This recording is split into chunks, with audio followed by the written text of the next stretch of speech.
చూడండి సార్, ఇంత మంచి వాతావరణం ఉంది ఇక్కడ. పార్కు ఎంత ఆహ్లాదకరమైన వాతావరణం ఉందో.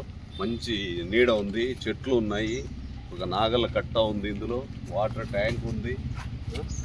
దాని తర్వాత చూడండి చెట్లు, ఇంత మంచి వాతావరణం, చల్లని గాలి.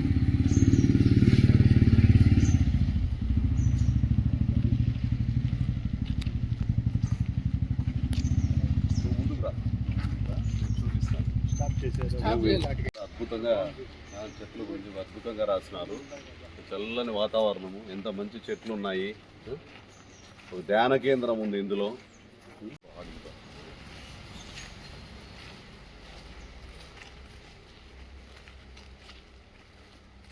అనంతపురం నగరం నందు విద్యుత్ నగర్ 2, దీన్నే విద్యుత్ శక్తి నగర్ అని కూడా పిలుస్తారు.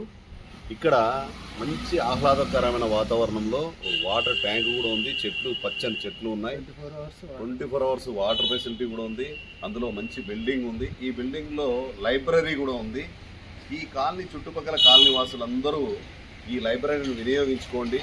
ఎందుకంటే చాలా రోజుల నుంచి ఈ ఎలక్ట్రిసిటీ డిపార్ట్మెంట్ ఏదైతే అసోసియేషన్ ఉందో వీళ్ళు దీన్ని కాపాడుకుంటూ వస్తున్నారు.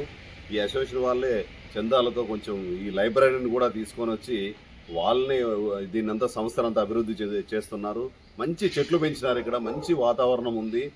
మున్సిపాలిటీ వాళ్ళు బెంచీలు కూడా ఇచ్చినారు. ఇక్కడ కూర్చోడానికి, చదువుకోవడానికి లైబ్రరీ, మంచి పుస్తకాలు, స్టేజ్ ఉంది. ఏదైనా ఇవి విద్యుత్ కళా వేదిక అనే పేరుతో స్టేజ్ కూడా ఉంది. ఏదైనా చిన్న చిన్న డాన్స్ ప్రోగ్రాంలో, ఏదైనా కానీ ప్రోగ్రాంలో మంచి కళాకారులు ఎవరైనా కూడా దీన్ని ఉపయోగించుకోవచ్చు. అలాగే స్టూడెంట్స్ కానీ, రిటైర్డ్ ఎంప్లాయీస్ కానీ ఎవరైనా కూడా పొద్దున అన్ని రకాల పేపర్లు ఉంటాయి, అన్ని పుస్తకాలు ఉంటాయి, జ్ఞానానికి సంబంధించిన పుస్తకాలు అన్నీ ఉన్నాయి, జనరల్ నాలెడ్జ్కి సంబంధించినవి. దీన్ని ఈ చుట్టుపక్కల కాలనీ వాసులందరూ కూడా వినియోగించుకోవాలని కోరుచున్నాం. నా పేరు రాయలకొండయ్య, సమాచార హక్కు చైతన్య వేదిక రాష్ట్ర అధ్యక్షులు.